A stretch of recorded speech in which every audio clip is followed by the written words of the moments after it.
Tom, thanks so much. That was really fantastic. I think we've all been inspired and benefited a great deal from all of that. And then in just a moment, Deb is coming up to now complement all that happened in those early centuries of the church with a better insight into some of the women's stories. And some of them are really quite profound and made such a massive difference. So anyway, let me turn it over to Deb. This is a super encouraging class. Thank you, Tom. I don't know if he's still here. Thank you. That was great. I love studying out the patristics and learning so much about them. I remember when I took the ministry training program many years ago, and that being one of my favorite classes, learning about some of our brothers and now sisters in Christ that are a great cloud of witnesses for us. And I like how you said, why do we study? What's the take home? Why are we studying church history? And it does, it guides us into a better understanding so that we, into our foundational faith, so that we at least are equipped to a degree not to read our own culture and our own ideas into the scriptures, to go back. Tom made a great point about how the further we get away from the apostles, there were more and more false teachings. But why study out women? When we study out the patristics, in fact, when you look at the patristics, oh my gosh, there's so many stories. You have to go back and read some of the ways they died, the things that they were quoted as they were dying. There's so much to learn from these patristics. And the patristics were Greek, they were African, they were Latin, they were Coptic. They were many different things, but the thing that patristics were not were matristics. And to most of what is written about women during this frame, this early church that I'm going to be talking about here, the early church history, most of what we have about the women were written through a men's lens. We don't have many of their voices, but we do have some. You just got to look a little bit closer, because we have things like a prison journal, maybe talk about later, a travel journal. We have several letters between brothers and sisters of influence within the church. So they may not be in the creeds, they weren't at the councils where a lot of the stuff was solidified, but I really want to bring home today how much what I call agency, what is called as agency. Agency is the influence somebody has over their own responsibilities, trusting their own instincts so that they can have an influence on their bigger surroundings. Agency is the driving force behind motivation, confidence, and resilience. Nice. And these women that I'm going to talk about today during the early church clearly had agency in Christianity. They helped form a practical theology, living out their theology by their lives and what we will talk about also by their deaths. Right. And there's no perfect history.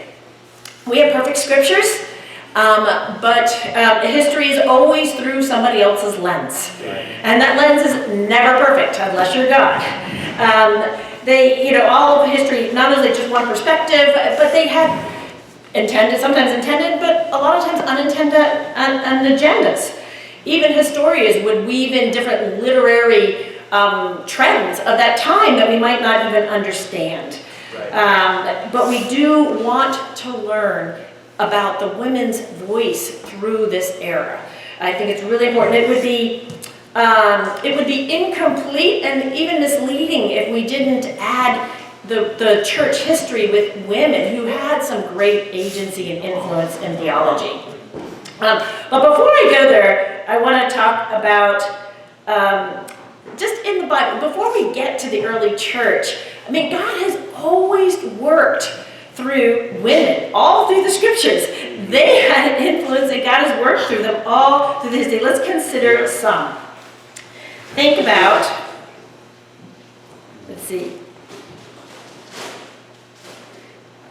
think about a young woman, a people-pleasing Jewish woman who is kidnapped and enslaved, who becomes a courageous political force, who influences a pagan king to deliver God's people.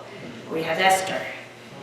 Consider a pagan prostitute who not only saves the Jewish spies, but everyone that belonged to her in Joshua chapter 6. Consider that women were first at the cradle and last at the crucifixion. And the first eyewitness of the fulfillment of the resurrection of Jesus Christ was a woman, Mary Magdalene.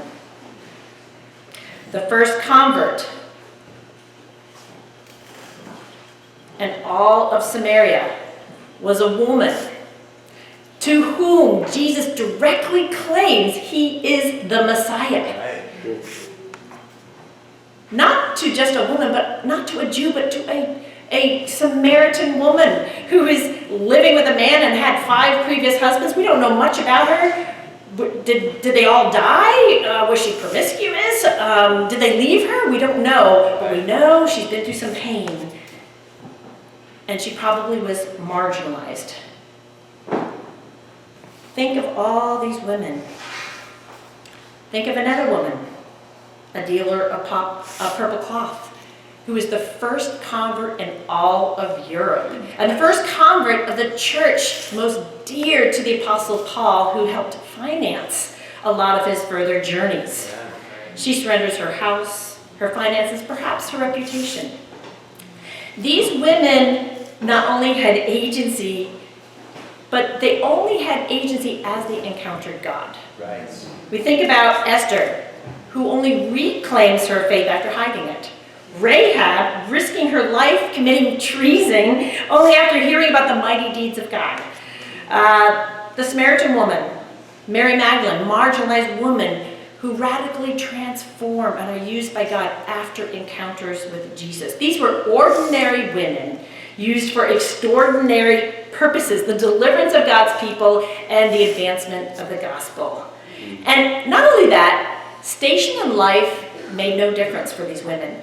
God shows women at all different stages all through the Bible. Whether it was single women, we encounter Ruth, Miriam, Rahab, Lydia, while they're most likely single, engaged or betrothed like Mary, or young married like Esther, or married Sarah, Deborah, Jael, Priscilla, divorced or widowed like the Samaritan woman, Ruth, Anna. I mean, the list goes on. Station of life didn't matter for these women. God worked through all of them, but they had agency and they were willing to be used. They willingly chose to be used for the extraordinary purposes after encountering a merciful and mighty God. So all through the scriptures and then into the early church, it didn't change. God continued to work through the women's ministry in the early church. The early church, I'm sure Tom probably talked about, I wasn't here at the beginning of his message, I was on a train. But the early church is what, from the apostles writing up until the Council of Nicaea is generally considered the early church or early Christianity. And that's divided into 2 ages, the apostolic age, which is during the time of the apostles, and around 100 they start talking about it being the ante-Nicene period before the Nicene Council. But even before we get to the early church, I want to just go backwards just a little bit. Even back before the Testament, I want us to understand kind of the worldview that men and women had of women going even into the New Testament. And Tom did talk about the Apocrypha, which is what we call the deuterocanonical, meaning for...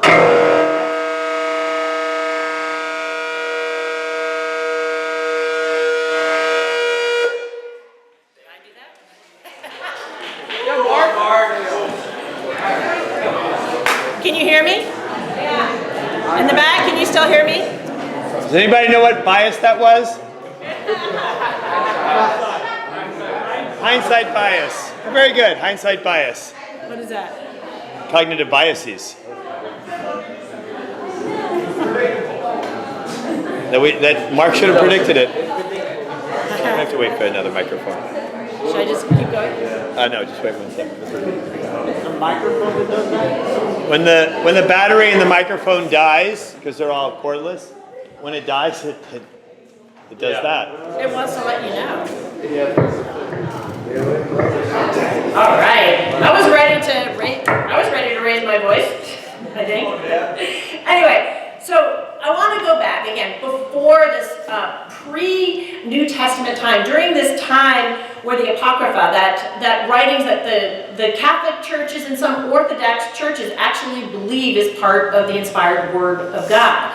And in that, and I'm going to read a little bit of that, there is a book called Ecclesiasticus, not to be confused with Ecclesiastes in the Bible. And there is an author, Ben Sirach, and he is a aristocratic, Hellenistic, meaning Jewish culture influence, Jewish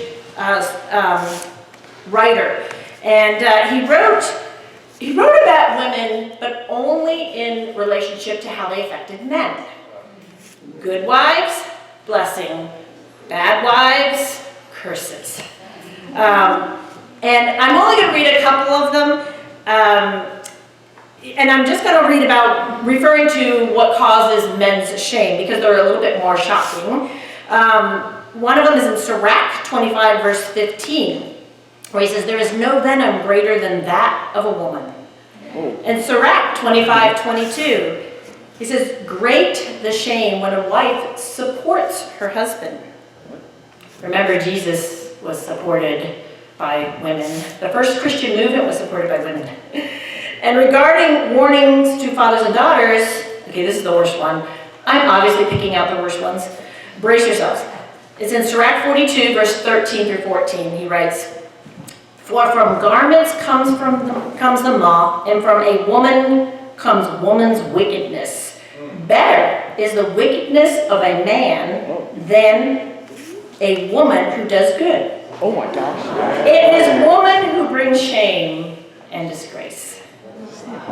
Now, of course, this is one perspective that we have, but this is part of the Apocrypha would have helped shape some of the worldview, especially of the Jews, of the men, and then, of course, of the women too.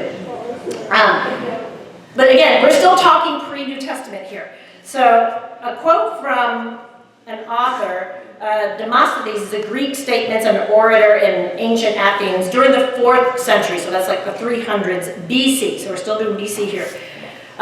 Read this. It says, "For this is what living with a woman in marriage is, for a man to beget children by her and present his sons to his fellow clansmen and members of his distinct, and to give daughters as his own in marriage to their husbands. Mistresses we have for pleasure, concubines for daily service to our bodies, but wives for the procreation of legitimate children and to be faithful guardians to the household." 4th century during BC. Do you all, I don't know if you all talk, I sometimes interchange BC with BCE and AD with CE. Do you guys know what we're talking about? I know you do. But I was very confused. And AD is the year of the Lord. There we go.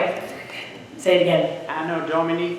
Anno Domini. So AD. But I will often say CE, which is the common or the current era. So I'll sometimes interchange that. But we're still talking before Christ, BC, or before the common era, BC. So here, again, Demosthenes, and then as we get more into the AD area, oh wait, here's another one. Aristotle, I'll show this one real quick.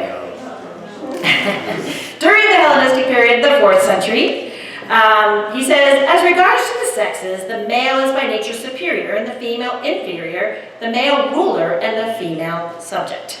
Aristotle, 4th century BCE, during the Hellenistic period. Why am I sharing some of this? Because I want us to understand some of the things that were being written. Not that this was everybody's perspective all through the Roman Empire, but we have some people of some prominence that are writing these things down, and they're well respected. And then when we get into the New Testament, we do have more freedoms that were coming around, for sure.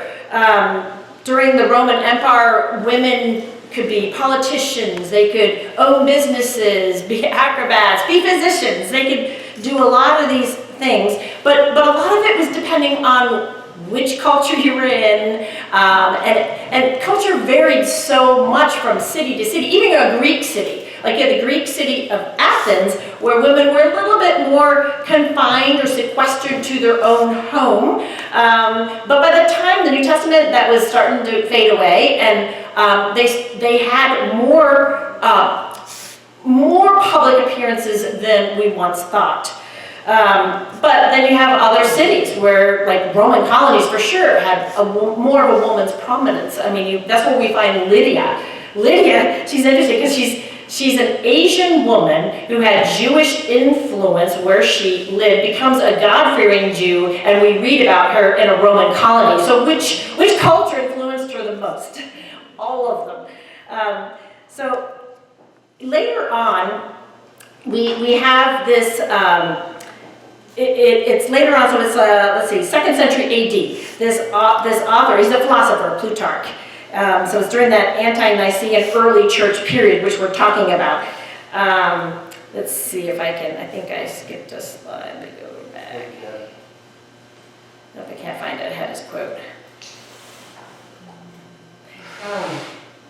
Well, anyway, in it, he encourages wives to subordinate themselves to their husband. Again, this is 2nd century CE or AD. And he's telling them they should be, but not as property, but with consideration as how he might also delight her. So you start seeing there's some people in the writing, some philosophers in the writing that are starting to say different things. And again, it was so regionalized. Like Cretan women, like Titus was written into Crete. The women, I mean, in 450 BC, Cretan women had more privileged legal positioning than they did in Roman colonies. So sexual offenses would end up being penalizing the male offender in some way, even if the woman was a slave. This was unusual. Citizens referred to their country as the motherland. Deities were often feminine. There was, in the case of a husband's death or divorce, a wife would legally keep her property, whatever she brought to the marriage, half of the produce from the property and half of whatever she had woven. So again, a lot of it depends. It's very hard to get a culture when it was so varied. The thing that is consistent is that in some way women were inferior, but they had different abilities to do things publicly. The Roman women, again, we talked about that. They enjoyed more freedoms than they did earlier. Jewish women, probably not as combined as the Greek woman. Again, this is huge generalizations. Not as combined as the Greek woman, not as probably liberated as some of the newer Roman women. That's actually a term, I can't go into that. But we had these multicultural influences. What's interesting when you do the research and the scholarship, economic status was actually more influential in how somebody was treated than female or male. It was more important, there were Roman matrons who had lots of voice publicly, who supported a lot of people.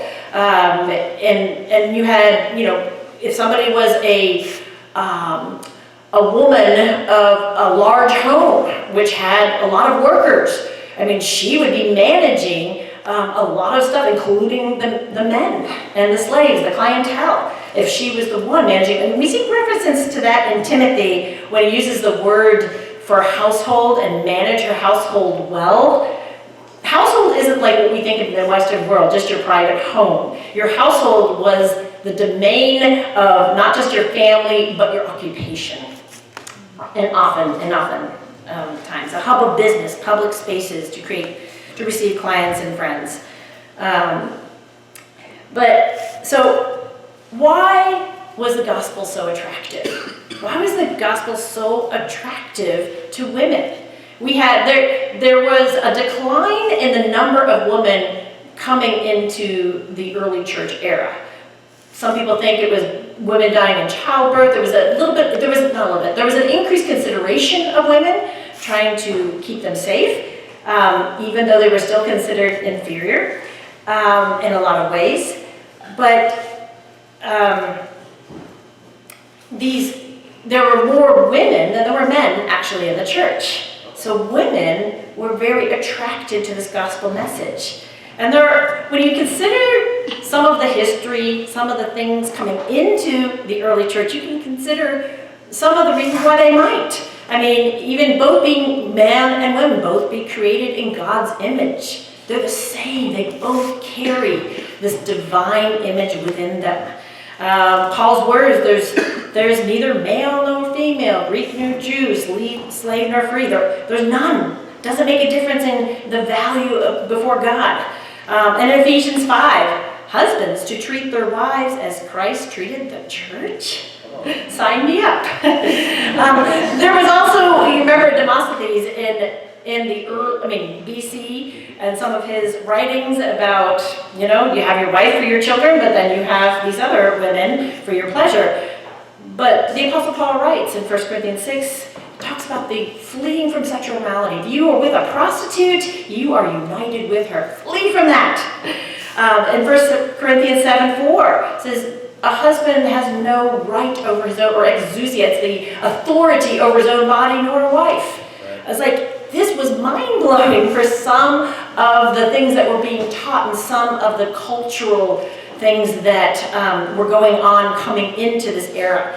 But it's not surprising when you think, considering some of this history, some of this worldviews that people might have had, when you're reading some of the scriptures in, like in the book of Acts. Let's see if I have them written down here. Well, write them down, but in Acts 17, when he says, there were many prominent Greek women. It's like, whoa, Greek women are coming. And later in Acts 17, he lists all these people, but then there's this woman named Damaris. Like, why is she so important? She probably was a prominent woman that got converted. But clearly, you could see Paul, like I want to make sure that we know that women are being included. I love the Gospel of Luke. He always goes out of a way, it seems to me, to make sure he knows the women finances Jesus's journeys. They took care of him, not just physically, but also financially. He went out of his way to tell them that they were there. They were there at the beginning, and they were the last ones there at the cross. And Plutarch, and the 2nd century Greek philosopher, actually, I already mentioned some of that. Let me keep going here. Tom did a great job going through the eras of persecution. There's like 10 eras, and here are some of that we might refer to as we go through this.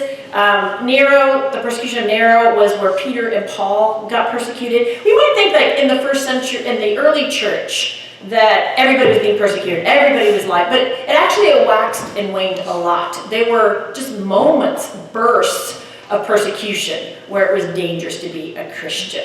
And I'm going to talk about some of that with the women. But it wasn't consistent. In fact, a lot of the persecution came from decrees that allowed confiscation of property, of not being able to advance in certain ways. It wasn't necessarily for your life. But the ones who did survive tortures, not survive tortures, did survive their faith survived the tortures and had a martyr's death, those got particular attention. And the women, now remember, coming into this time period, there's a little bit of an increased consideration of women.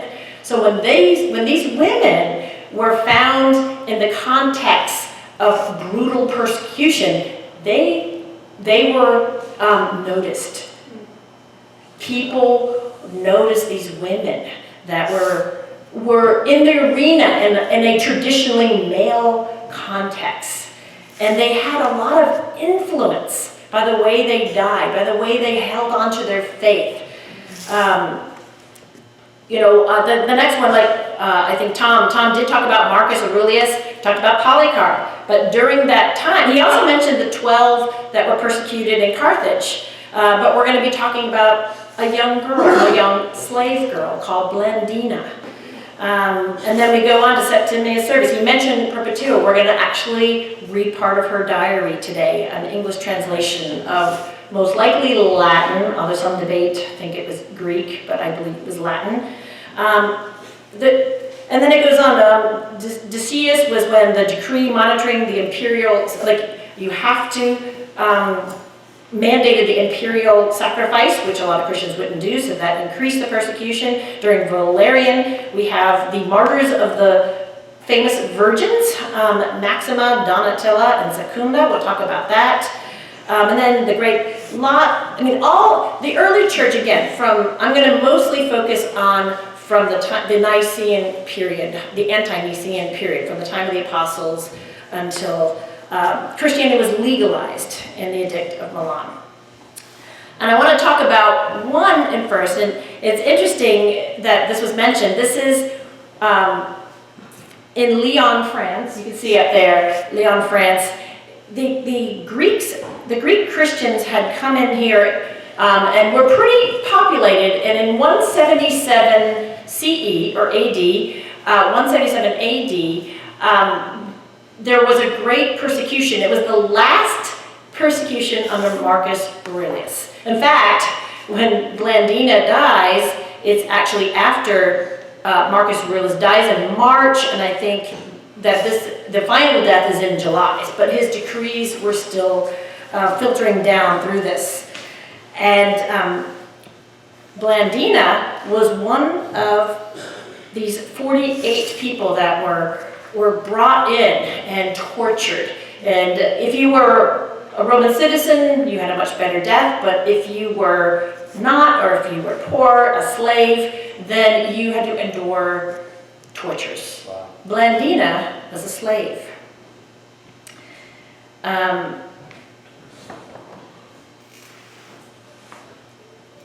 Before even the physical, even in this area in Lyon, France, before that, Christians had been persecuted in the market. They'd been actually tried to be eradicated from the marketplaces, the forum, the baths. If they did show up, they'd be mocked. They would be robbed by the mobs. Their houses were vandalized. So there was a lot of persecution coming into this, but by 177 is the most famous of this, the persecution of the physical deaths. And it's interesting because Blandina, they kept Blandina and a young youth, Ponticus, who was about 15 years old, to the end because she was a woman. And her brothers in Christ were so afraid that she would recant her faith because of the size of her. They didn't think she would persevere the torture because of this petite, frail. There are people that did, though. There are our brothers and sisters that did recant. Most of them, all but one, I think I've read, according to history, came back afterwards. But a lot of them, I think Tom had talked about this too, where the slaves had turned in their masters who were Christians. And here we have this slave, Christian woman, who is arrested with her master. They're both in prison. And she was tortured unbelievably. And they made up some new forms of torture during this time. she's already endured watching many of her brothers being tortured to death. She's witnessed, or at least knew of, some of them recanting their faith. She's already suffered so much. And at that point, she is at the end, when everybody else has been either gone or fled or has died. She was bound to a stake, and wild beasts were set on her. But according to legend, or history, none of them touched her. After enduring this for a number of days, she was led into the arena to see the sufferings of her companions. So I guess that was before. But, and then she was eventually scourged. We're talking Roman-like scourging, not a Jewish flogging. One similar to perhaps Jesus. And then she's placed on a red-hot grate. They would take people and put them and burn their flesh. She was then, surviving all of that, then she was enclosed in a net and thrown before a wild steer who tossed her into the air with his horns, and she survived it all. And Eusebius, a Christian historian in the late 3rd and 4th century, wrote, "The heathens themselves admitted that never yet had they known a woman to suffer so much or so long." Wow. But she remained faithful and repeated to every question given to her, "I am a Christian and we commit no wrongdoing." There are so many scriptures, even as I reflect on the story of Blandina. I think about so many scriptures about, well, the one in 2 Corinthians, in 2 Corinthians 12, where my grace is sufficient for you, my power is made perfect in weakness. I mean, God's power was shown powerfully through this physically weak woman, but powerful because of the Holy Spirit. It must have, there's no way that couldn't have softened the hearts of those who watched her suffer. Empowered, this frail woman empowered by the love of our Savior. She was simply just a vessel for God's power, which clearly radiated through her. No one thought she could survive this, but God. And He gave her this divine strength. And she was empowered beyond what a woman should have been able to withstand. Did the Blandina have agency? Yes, she did. It makes me think of that scripture in Matthew 10, "Do not fear those who can kill the body, but cannot kill the soul." I want to move on to some of the other Christian martyrs. There's I want to talk about Africa now. We're not exactly sure how things like the gospel spread throughout through Africa. We know some things. We know Mark went there. We know in 42 CE, and then Philip traveled on his way to Carthage. He went in there on his way to Asia. Matthew visited Ethiopia. But we do know it spread quickly in North Africa. One of the reasons probably was the urbanization. There were upwards of maybe 6 million people living in Roman North African provinces. Upwards of 6 million. And a third of those living in some of these urban cities, like Carthage and, I think that, out there. But I want to talk about some of these martyrs, and Tom did mention one of them already, but I wanted to mention it because there's a woman here. In the martyrs of July 17th, 180 AD, or CE, let's see, the 5 women were martyrs, the last persecution under Martyrs, they were martyred, okay. Okay, the 12 North African Christians from Scilly, who were tried in Carthage under the reign of Roman Emperor Marcius Aurelius. The story of these 7 men, but 5 women, is also important to the development of our canon of scriptures. Why? When the Christians were mastered, they were carrying, and this is interesting, the transcript that they have is in Latin. But it confirms that in this ancient document, they read this, the Christians, where they were arrested, they were carrying the sacred books and the letters of Paul, a just man, confirming that Paul's letters were already, by 1 AD, possibly considered part of the canon. And this is one of our earliest documents. It also documents that the Latin Christianity was the primary Christianity, or at least the Latin Christianity was primarily in North Africa. And we see that coming through many of the Latin patristics were from Africa. I want to read a couple of words. Let's see. They have like the whole thing of the different quotes of the different people. They're amazing, and I want to read all of them, but I won't. But the woman, Donata, said, "Honor to Caesar, but reverence to God alone." And again, as Tom talked about, I am a Christian, and they all agreed. They kept saying, "I'm a Christian, I'm a Christian, I'm a Christian." The proconsul then gave them orders that they be sentenced, be publicly announced by the herald. All of them, the 7 men and 5 women, were martyred. And they all said, Thanks be to God. Going on in North Africa, we have, again mentioned, during the next emperor, Septimius Severus, was a very famous martyrdom. And it happened, most scholars believe it's around 203, there's some 208, but early 3rd century. And the reason why it's the most famous is because it's one of the few times we actually have the words of a woman. Perpetua actually kept a prison diary. So we have some of her voice, her perspective. And again, most scholars believe that it is authentic.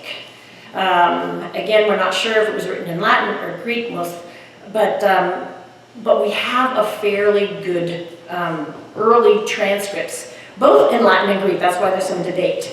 In her diary, you can already, by this time, have or read or hear some of the Montanist movement influence.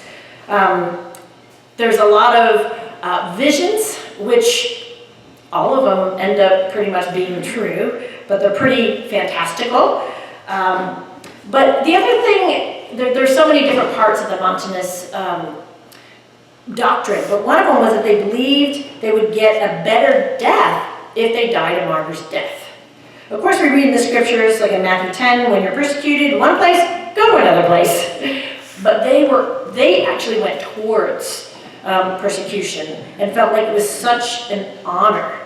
And under this, it was somewhere between 202 and 210 in Carthage, North Africa. There were 5, we call them catechumens. That just means that they were studying the Bible and they had a catechist, the one studying the Bible with them. They were still studying the Bible when they got arrested. In fact, the catechist that was studying the Bible with them actually went in on purpose so that he could continue to study the Bible with them, which they did eventually get baptized. But there were 2 freemen, Saturnius and Secundulus, and 2 slaves, Revocatus and his fellow female slave, Felicitas, who was 8 months pregnant, and Perpetua. Most people believe Perpetua is around 22 years of age. Most believe she was an elite Roman woman, based on a couple things because of her name. Her first, Vibia, would have been more of an elite. There's some who thought maybe she was a concubine that was trained. We don't know for sure, but more likely she was an elite Roman woman who kept this diary. And history is interesting because people wanted the heroines to be young, especially the women, wanted them to be young, beautiful women,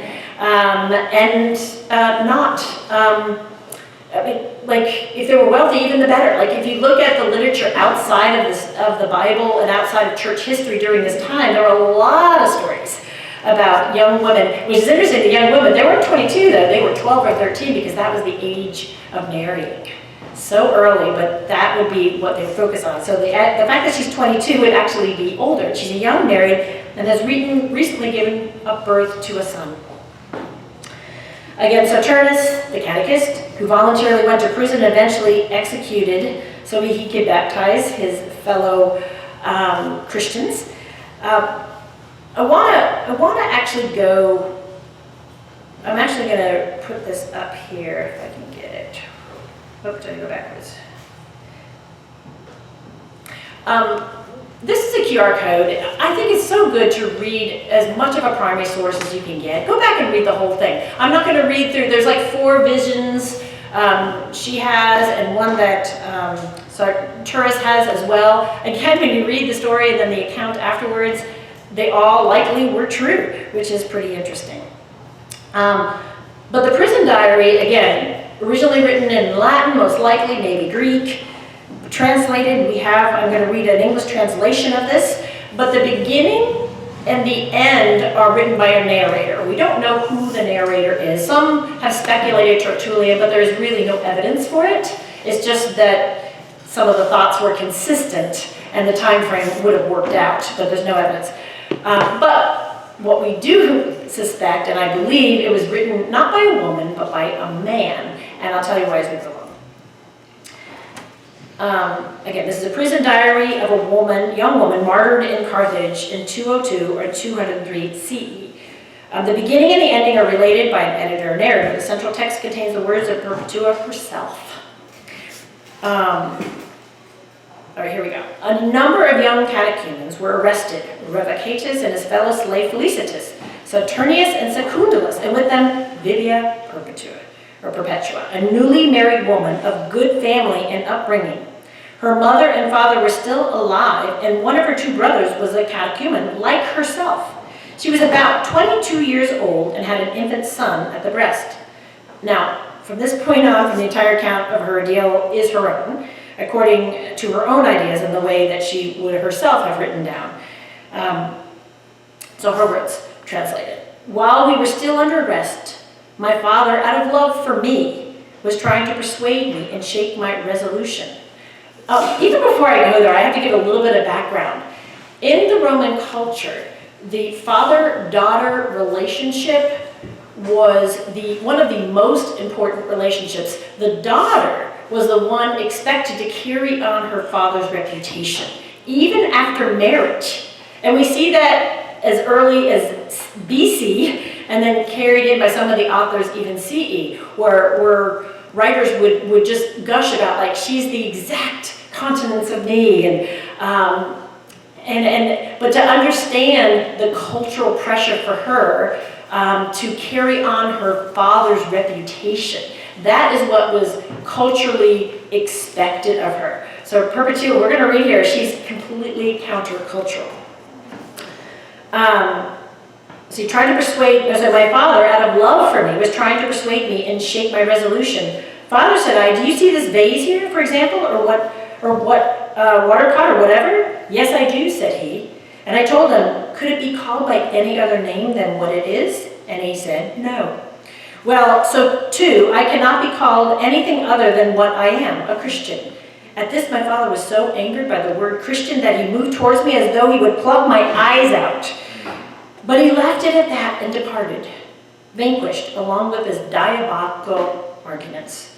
For a few days afterwards, I gave thanks to the Lord that I was separated from my father, and I was comforted by his absence. During these few days, I was baptized, and I was inspired by the Spirit not to ask for another favor after the water, but simply the perseverance of the flesh. A few days later, we were lodged in prison, and I was terrified, as I had never been before in such a dark hole. What a difficult time it was.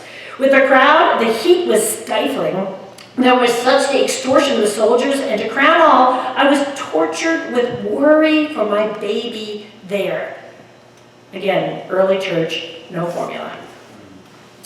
Then Tertius and Pompeius, those blessed deacons who tried to take care of us, bribed the soldiers to allow us to go to a better part of the prison to refresh ourselves for a few hours.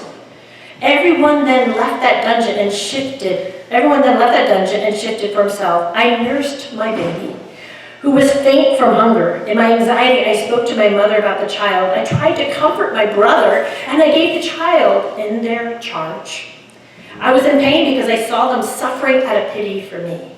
These were the trials I had endured for many days. Then I got permission for my baby to stay with me in prison. At once I recovered my health, relieved as I was of my worry and anxiety of the child. My prison had suddenly become a palace, so that I wanted to be there rather than anywhere else. Then my brother said to me, dear sister, you are greatly privileged. Surely you might ask for a vision to discover whether you are to be condemned or freed. Faithfully, I promised that I would, for I knew that I could speak with the Lord what great blessings I had come to experience. And so I said, I shall tell you tomorrow that I made my request, and this is the vision I had. And she goes on. She has 4 different visions. This first one, a response to her brother, a vision of her brother's suffering, relief from suffering through prayers, and then an interesting one where she becomes a male gladiator and defeats the devil, who's described as an Egyptian. She literally transforms into a male body in her vision. But all of these, even the order in which people would die, came to be true. So I'm going to skip all that. You can go back and read it. It's pretty, just for time's sake. But going on to the narrative, her narrative. I at once told this to my brother, and we realized that we would have to suffer, and that from now on we would no longer have any hope in this life. A few days later, there was a rumor that we were going to be giving a hearing. My father also arrived from the city, worn with worry, and he came to see me with the idea of persuading me. Daughter, he said, have pity on my gray head. Have pity on me, your father. If I deserve to be called your father, if I have favored you above all your brothers, if I have raised you to reach this prime of your life, do not abandon me to be the reproach of men. Think of your brothers, think of your mother and your aunt, think of your child who will not be able to live once you are gone. Give up your pride. You will destroy all of us. None of us will ever be able to speak freely again if anything happens to you. This is the way my father spoke out of love for me. Kissing my hands and throwing himself down before me with tears in his eyes, he no longer addressed me as his daughter, but as a woman. I was sorry for my father's sake, because he alone of all my kin would be unhappy to see me suffer. I tried to comfort him, saying, it will all happen in the prisoner's dock as God wills. For you may be sure that we are not left to ourselves, but all in his power. And he left me in great sorrow.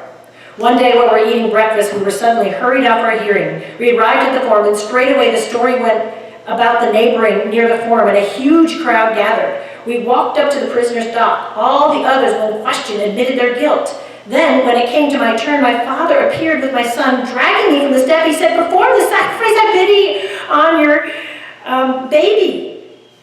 Helenarius, the governor, who had received his judicial powers as the successor of the late proconsul Minucius Timonius, said to me, have pity on your father's gray head. Have pity on your infant son. Offer the sacrifice for the welfare of your emperors.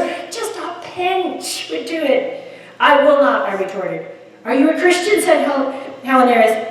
And I said, yes, I am. When my father persisted in trying to dissuade me, Helenarius ordered him to be thrown down on the ground and beaten with a rod. I felt sorry for father just as I had myself been beaten.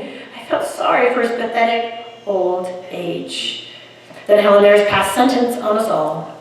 We were condemned to the beasts, and we returned to prison in high spirits. But my baby had got used to being nursed at the breast and to staying with me in prison. So I sent the deacons Pompeius straight away to my father to ask for the baby. But father refused to give him over. But as God willed, the baby had no further desire for the breast, nor did I suffer any inflammation. And I was so relieved of any anxiety for my child and any discomfort in my breasts. Some days later, an adjutant named Pudens, who was in charge of the prison, began to show us great honor, realizing that we possess some great power within us, and he began to allow many visitors to see us for our mutual comfort. Talk about agency. Now the day of the contest was approaching, and my father came to see me, overwhelmed with sorrow. He started tearing the hairs from his beard and threw them on the ground. He then threw himself on the ground and began to curse his old age, to say such words as would move all creation. I felt sorry for his unhappy old age. The day before we were fighting for the beast, I saw the vision, and then she has the vision right after that, where she transforms into a man and fights the Egyptian, which is representing Satan. And then Soternius tells the story of his vision, and then that ends her diary. And the editors, now you're going to hear the editors of the translation of the editor. Such were the remarkable visions of these martyrs, Soternius and Perpetua, written by themselves. As for Secundulus, God called him from this world earlier than the others while he was still in prison, by the special grace that he might not have to face the animals. Yet his flesh, if not his spirit, knew the sword. So that it was so bad in there that one of them actually died before the beast. As Felicitas, remember she was the slave, 8 months pregnant woman, she too enjoyed the Lord's favor in this wise. She had been pregnant when she was arrested, and now in her 8th month. And as the day of the spectacle drew near, she was very distressed that her martyrdom would be postponed because of her pregnancy, for it was against the law for women with child to be executed. But she might have to shed her holy, innocent blood afterwards, along with others who were common criminals. Her comrades in martyrdom were also saddened, for they were afraid that they have to leave behind so fine a companion to travel alone on the same road to hope. And so 2 days before the contest, they poured forth a prayer to the Lord, and one torrent of common grief. And immediately after the prayer, the birth pains came upon her. She suffered a good deal of her labor because of the natural delivery of an 8-month delivery without epidurals. Hence, one of the assistants of the prison guards said to her, "You suffer so much now. What will you do when you're tossed to the beasts? Little did you think when you refused to sacrifice." "What I'm suffering now," she replied, "I will suffer by myself. But then another inside of me who suffer for me, just as I will be suffering for him." And she gave birth to a girl, and one of the sisters brought her up as her own daughter. Therefore, since the Holy Spirit had permitted the story of this contest to be written down, and by so permitting has willed it, we shall carry out the command, or indeed the commission of the most saintly Perpetua. However, unworthy I might be, is the narrator, to add anything to this glorious story. At the same time, I shall add one example of her perseverance and nobility of soul. The military tribune had treated them with extraordinary severity because, on the information of certain very foolish people, he became afraid that they would be spirited out of prison by magical spells. Has happened. Perpetua spoke to him directly. "Why can't you not even allow us to refresh ourselves properly? For we are most distinguished of the commended prisoners, seeing that we belong to the emperor," because they were supposed to be for the emperor's son's birthday. "We are to fight on his very birthday. Would it not be to your credit if we were brought forth on the day in a healthier condition?" I love Perpetua. The officer became disturbed and grew red, so it was that he gave the order that they were to be more humanely treated, and he allowed her brothers and the other persons to visit so that the prisoners could dine in their company. By this time, one adjutant, who was the head of the prisoner jail, remember Pudens, was he himself a Christian. On the day before, when they had their last meal, which is called their free banquet, they celebrated not a banquet, but rather a love feast. They spoke to the mob with the same steadfastness, warned them of God's judgment, stressing the joy they would have in their suffering, and ridiculing the curiosity of those who came to see them. Saturus said, "Will not tomorrow be enough for you? Why are you so eager to see something that you dislike? Our friends today will be our enemies on the morrow. But take careful note of what we look like, so that you will recognize us on the day." Thus everyone would depart from the prison in amazement, and many of them began to believe. The day of their victory dawned, and they marched from the prison to the amphitheaters joyfully as they were going to heaven, with calm faces, trembling, if at all, with joy rather than fear. Perpetua went along with the shining countenance, calm step, as the beloved God, as the wife of Christ, putting down everyone's stare by her own intense gaze. With them also was Felicitas, glad that she was safely given birth, so now she could fight the beast, going from one bloodbath to another, from the midwife to the gladiator, ready to wash after childbirth and a second baptism. Wow. They were then led up to the gates, and the men were forced to put on the robes of priests of Saturn, the women the dress of the priestesses of Ceres. But the noble Perpetua strenuously resisted this to the end. "We came to this of our own free will, that our freedom should not be violated. We agreed to pledge our lives, provided that we would do no such thing. You agreed with us to do this. Even injustice recognized justice." The military tribune agreed. They brought into the arena just as they were. Perpetua then began to sing a song. She was already treading the head of the Egyptian, reference to her previous vision.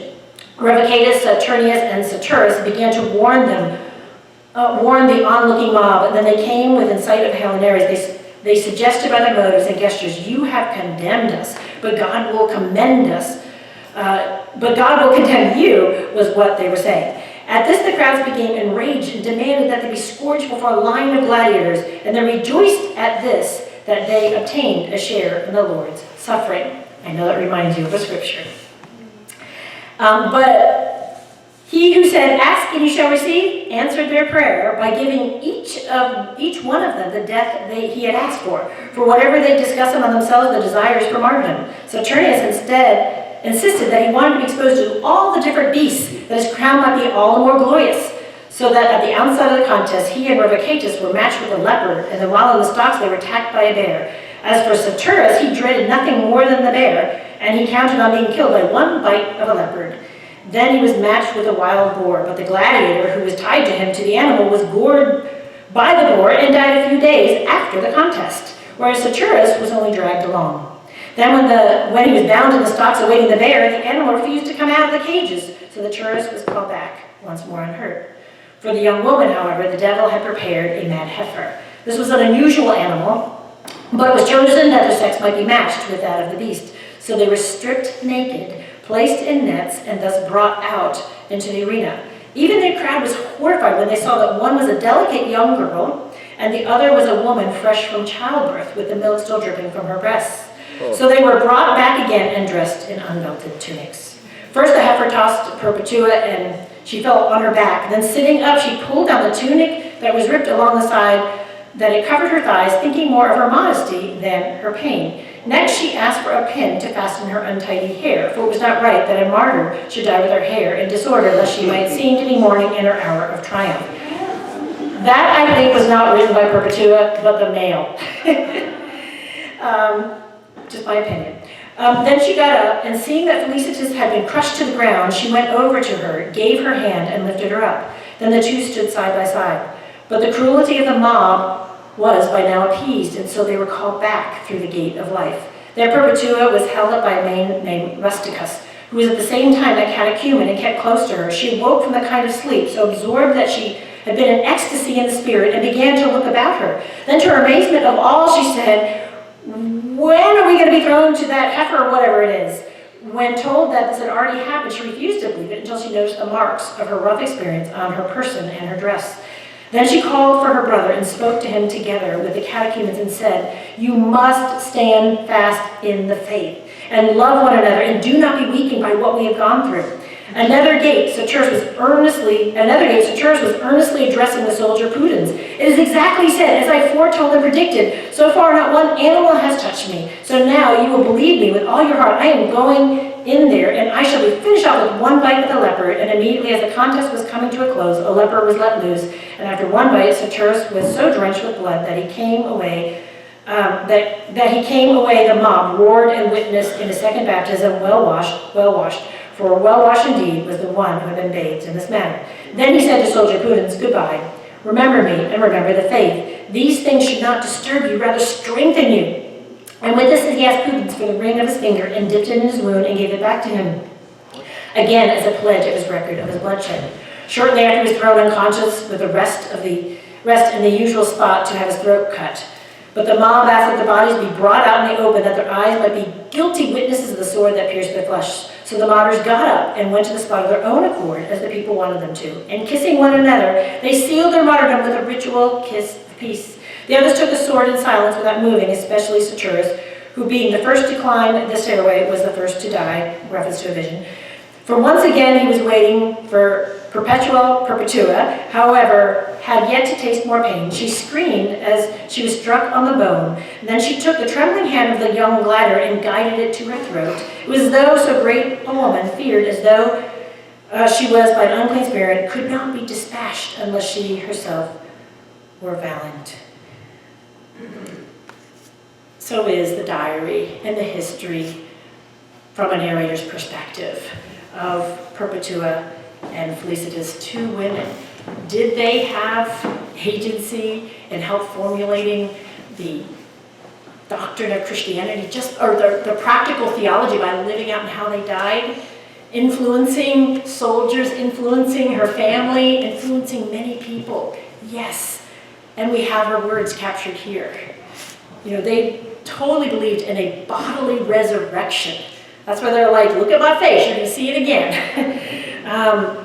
But not just that, all the scriptures that come alive, like it's so much, you know, there is this life, this amazing life is way more important than the cultural expectations of a father and a daughter, way more than the expectations of a mother to a baby. Her loyalty was with Jesus.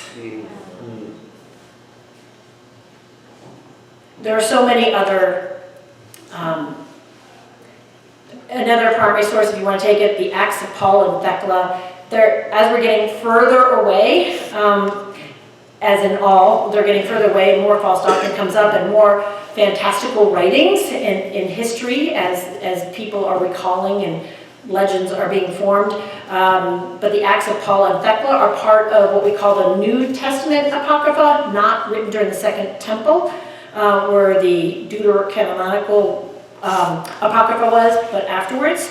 But you get this sense, I mean, it's interesting because Thecla's described as this woman who actually overshadows the Apostle Paul. And she goes through all kinds of tortures, ends up baptizing herself in a pool of, I don't know, they're described as man-eating seals. It gets quite fantastical. But I believe perhaps there was some, there was this connection based on, not probably, based on what we believe is a false doctrine, but definitely was part of the reverence for God, is they believed that they stayed a virgin, that they were married to Christ, and that it was actually more holy, more pure. So you have the Acts of Paul and Thecla, and Thecla is very won over by this asceticism of being a virgin to the death. And she goes through all kinds of things. There's several other martyrs, virgin martyrs. This is the ones I mentioned earlier.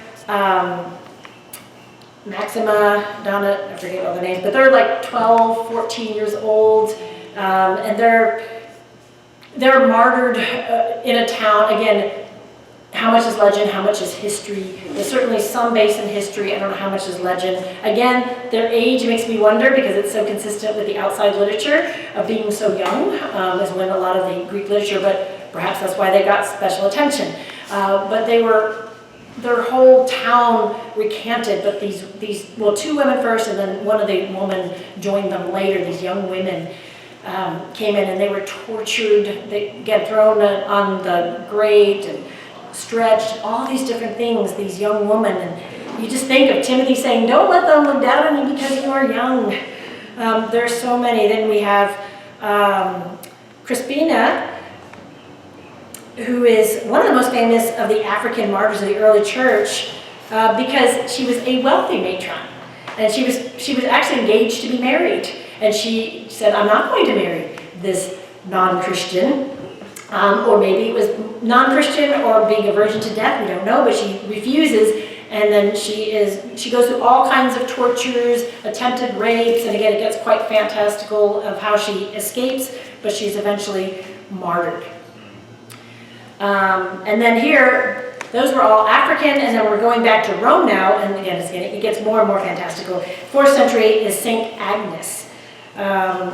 She was, again, a member of the Roman nobility born, raised in a Christian family, refused. Again, the whole refusing to get married, preaches. There's so much, but so much in these women's lives where they lived out their theology, in their lives and in their deaths. And it doesn't stop there. The persecution continues. Again, it's been estimated there's been more Christian martyrs in the last 50 years than all of the early church. It goes on. In the Reformation period, Joan of Arc, she was probably perhaps more political, but she did reference some of the early women martyrs. We had the underground churches in the 1900s. There's William Wurmbrand wrote this book about some of his, I think he was in the underground churches, and he was in communist prison for I think about 15 years.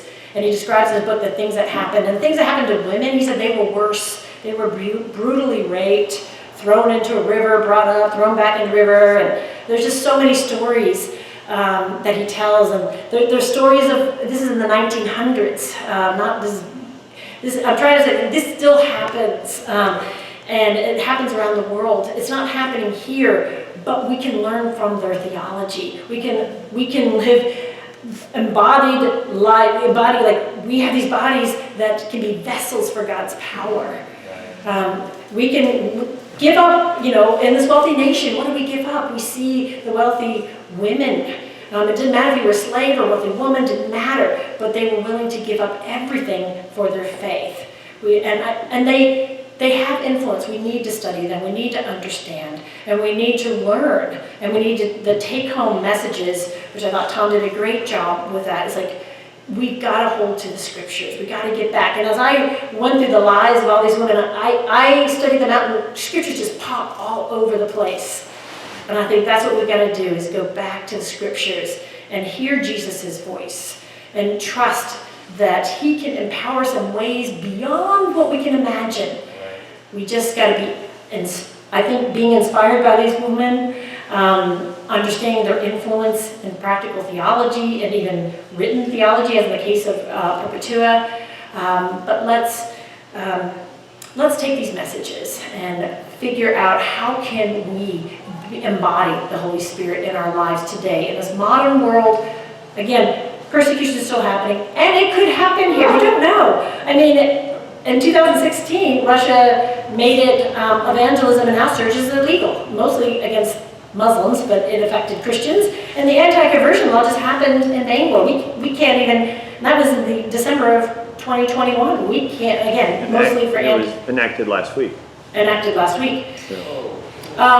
We can't even get visas to go visit our dear friends in Bangalore because we write the truth that we're ministers. It's like, this isn't, I mean, it's not beyond, I mean, things are not getting easier to be Christians. And again, even during the early church, it waxed and waned. So let's be inspired, let's hold to the faith and hold each other's arms as we do so. Amen.